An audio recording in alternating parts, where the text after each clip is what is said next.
In this video, we will discuss energy in simple harmonic motion. We will see how kinetic energy depends on time due to variation of speed with time.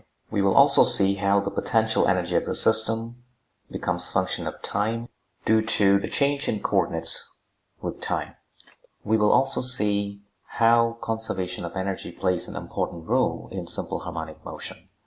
Finally, we will solve a few problems based on these concepts. Let's look at the following simple harmonic motion. So you have a mass m here attached to a spring with spring constant k, and once you pull this mass to the right from equilibrium position, let's say up to a distance a, and you let it go, this mass will oscillate back and forth about this point right there, as shown by this blue arrow. So x equals to 0 is the equilibrium position, x equals to a, and x equals to minus a are the amplitudes for this oscillation. So the mass will not overshoot x equals to a on the right and x equals to minus a on the left. Since the object will not overshoot positions 3 and position 2, the speed of that mass m when it gets to those two positions must be 0 meter per second. And speed at the equilibrium position will be the maximum speed. Anywhere in between, the speed is a function of time, which can be determined. So let's determine the speed as a function of time. Now we know the object is released from x equals to a, so that means the position or the coordinates of this mass m will change according to the following function, cosine omega t. So that means the speed, which is just a time derivative of coordinates, will be minus a omega sine omega t, which we have obtained by simply differentiating x with respect to time. Since kinetic energy of a moving object is given by half times mass times the square of speed, and in the present case the speed is given by this function vt, the expression for the kinetic energy of this mass that is oscillating will now becomes half mass the square of minus a omega sine omega t squared, which is quite simply half m a squared omega squared sine squared omega t. So you see, generally in this case, the kinetic energy is indeed a function of time. We immediately see that the maximum kinetic energy for the system is given by half m a squared omega squared when sine squared omega t equals 1. So what is the time when sine omega t equals to 1? We can figure that out. For that to happen, omega t must be 90 degrees. So t must be pi over 2 omega. But we do know that omega is quite simply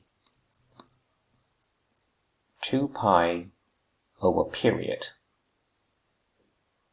So the pi goes away and you get, when t is t period over 4 seconds, the kinetic energy is maximum, indicating the speed is maximum at a quarter of a period. So since the object is released from here, it will go all the way here, and then goes back. So that is a complete period. So a quarter of a period refers to that point. So whenever the object is at the equilibrium position, the kinetic energy is maximum. So kinetic energy is maximum with a value of half m a squared omega squared at x equals to 0. Next, let's look at the elastic potential energy of this mass m. Since we know the coordinate changes with a cosine omega t, and we know the elastic or the spring potential energy is given by half times the spring constant times the square of the displacement and we measure the displacement from x equals to 0. So you see that the potential energy becomes half k, the square of x, is quite simply a cosine omega t squared, which becomes half k a squared cosine omega t squared. And obviously it is a function of time. And the potential energy has a maximum value of half k a squared, meaning the potential energy is maximum at the amplitudes where the stretch is maximum. So to conclude, the equilibrium position is where the kinetic energy is maximum, but the potential energy is 0, whereas the amplitude positions is where the potential energy is maximum and kinetic energy is 0 because the object comes to a complete rest there. Another important point is that since a k over m is omega squared, substituting k equals to m omega squared in here indicates that the maximum kinetic energy and the maximum potential energy have the same value, as they should due to conservation of energy. So all the potential energy that it has at this point and that point will be converted to entirely kinetic energy as the object gets to the equilibrium position and vice versa. What about at intermediate positions? Let's say here at some arbitrary point x. And the stretch of the spring is x, so you can anticipate the potential energy at that amount. And since the object is moving this way or that way, at that point, you can also anticipate the object to have kinetic energy, half mv squared. So at any intermediate positions, the mass would have both form of energies. So the total energy will simply become the sum of U and K. Conservation of energy requires the total energy at any intermediate positions to be the same to that or to that. Let's see if this is indeed true. Let's compute the sum of U and K at an arbitrary time t. U is given by half kx squared. X is that function right there. So a squared cosine squared omega t plus k. K is half m v squared, where v is given by that, and its square of that will be a squared omega squared sine squared omega t. However, we know that k over m is omega squared, therefore k is m omega squared. Substituting that in here, we'll find that the sum becomes half m a squared omega squared cosine squared omega t plus sine squared omega t, which according to trigonometry, this is just 1. So you see the total energy is quite simply half m a squared omega squared, as we have expected from conservation of energy. Next, let's look how kinetic energy depends on position. Now, kinetic energy plus half kx squared equals the total energy. So this is a statement of conservation of energy. And the total energy in terms of amplitude is given by half k amplitude squared. By moving terms around, you see the kinetic energy becomes a function of position in that following manner.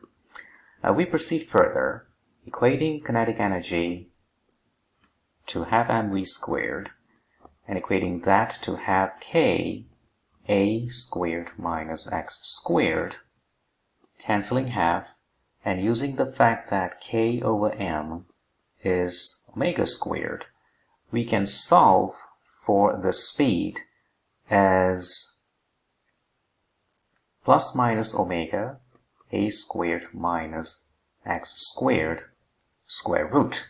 Now, why this equation is important? Because it tells us two crucial things. It says At x equals to 0, namely at equilibrium position, the speed is the magnitude of the velocity, or the speed is quite simply omega a, which is the maximum speed.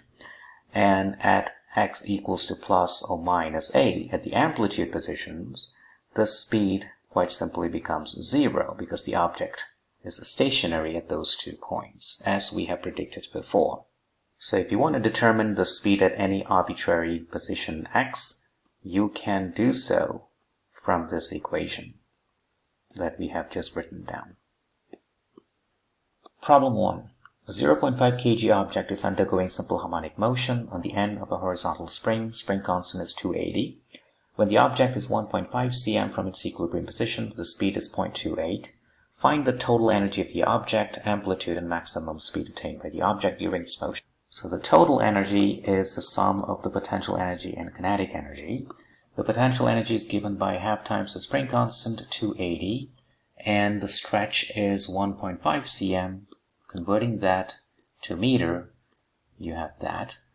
Kinetic energy is half times mass, 0.5, and the speed is 0.28, so 0.28 squared, and you get 0.051 joules. The amplitude of the motion can be determined by equating the total energy just computed to the maximum potential energy half k amplitude squared. So that is simply 0.051 equals half times 280 a squared, and your a will turn out to be 0.0191 meter, or 1.91 cm. Maximum speed can be determined by again equating the total energy, which is 0.051 joules, to the maximum kinetic energy, which is half times mass, maximum speed squared. And you can solve for the maximum speed, and will turn out to be 0.45 meter per second. That solves the problem. Problem 2. A 4 kg block on a horizontal frictional surface is attached to a spring with K 900 Newton per meter. The block is displaced from equilibrium 50 cm horizontally and given an initial speed of 8 meter per second back towards the equilibrium position. Find the initial potential energy, find the initial kinetic energy of the system, and the amplitude of the resulting motion. So the initial potential energy is quite simply half k times the square of the initial stretch. You will see that the 50 cm is not the amplitude because it has an initial speed, initial push of 8 meter per second. So substituting the numbers, k is 900 and the initial stretch is 50 cm, convert that into meter, 0.5, square that, and you're going to get 112.5 joules. Next, the initial kinetic energy. Initial kinetic energy is half times mass, mass is 4, and it has an initial speed of 8, so the square of that, that's 64. So 2 times 64, you get 128 joules. So now what's going to happen due to this initial push that results in an initial speed of 8 meter per second, this object, it's going to overshoot that 50 cm and stop at some amplitude A, which is what we want to determine. So since we know the total energy of the system, so the total energy of the system is 112.5 plus 128, and this must be the same as the maximum potential energy, which is half k, the amplitude squared. So equating the sum, which is 240.5 joules, to half k a squared, we can determine the a because we know what k is. It's given, so times 2 divided by k, k is 900, and square root of that. And the amplitude will turn out to be 0.73 meters, or 73 cm as we have expected. And that solves the problem. Thanks for watching.